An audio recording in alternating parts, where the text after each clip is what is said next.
नमस्कार, मी अर्चना's किचनमध्ये आपले स्वागत। आज आपण करटुल्याची भाजी पाहणार आहोत। करटुल्यांना कंटोली पण म्हणतात आणि आमच्या इथे फागले असे म्हणतात, तर इंग्रजीमध्ये स्पायनी गोल्ड असे म्हणतात। तर आपल्याकडे करटुल्यांना काय म्हणतात ते नक्की कमेंट करून कळवा। तर इथे मी सर्व फागलांचे देठ काढून घेतले आहेत।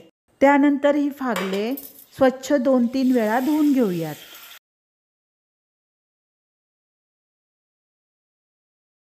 त्यानंतर विळीवर चिरून घेऊया। थोडी फागले जून असतात तर थोडी कोवळी असतात। हे पहा, हे जून आहे त्यामुळे त्यात आतमध्ये घट्ट बिया आहेत। हे पहा, फागलाच्या अशा उभ्या शिरा केल्या की बिया सहजपणे काढता येतात। बिया काढून झाल्या की अशा प्रकारे चिरून पाण्यात टाकूयात।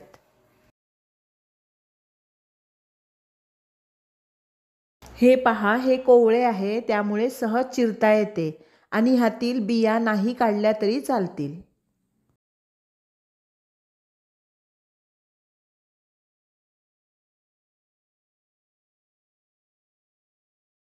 अशा प्रकारे सर्व फागले चिरून झालेली आहेत। त्यानंतर 2-3 वेळा मुरडून धुवून घेऊयात, जेणेकरून करटुल्यामधला कडवटपणा कमी होईल। काही जण वेळून टाकतात, वेळून टाकल्यावर पूर्णच त्याची चव जाते। त्यामुळे वेळून न टाकता 2-3 वेळा मुरडून पाणी काढून घेऊयात। भाजीमध्ये घालण्यासाठी मी इथे 1-2 चमचे हरभरा डाळ वाफून घेतली आणि फोडणीसाठी 1 कांदा बारीक चिरून घेतला। वाटणासाठी घेऊयात 1 वाटी ओले खोबरे, 1 उभा कांदा चिरून, कोथिंबीरीचे देठ, थोडीशी आलं लसूण आणि 1 ओली मिरची। हे सर्व भाजून वाटण तयार करूयात।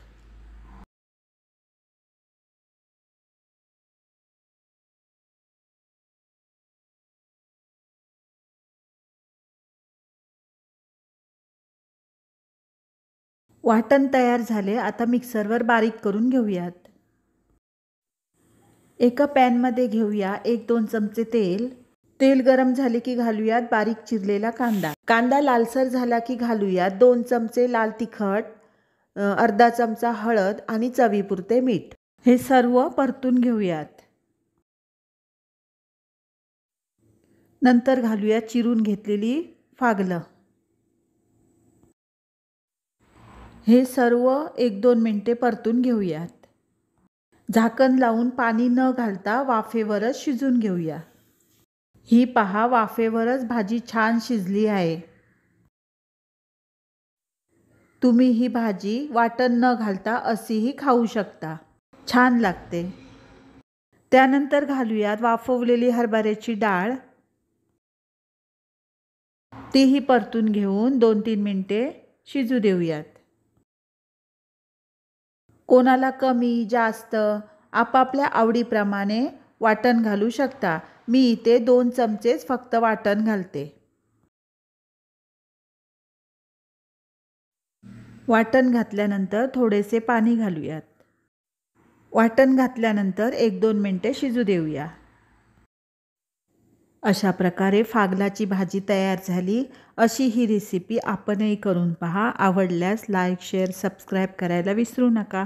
परत पुन्हा भेटू अशाच एका नवीन रेसिपीसोबत। धन्यवाद।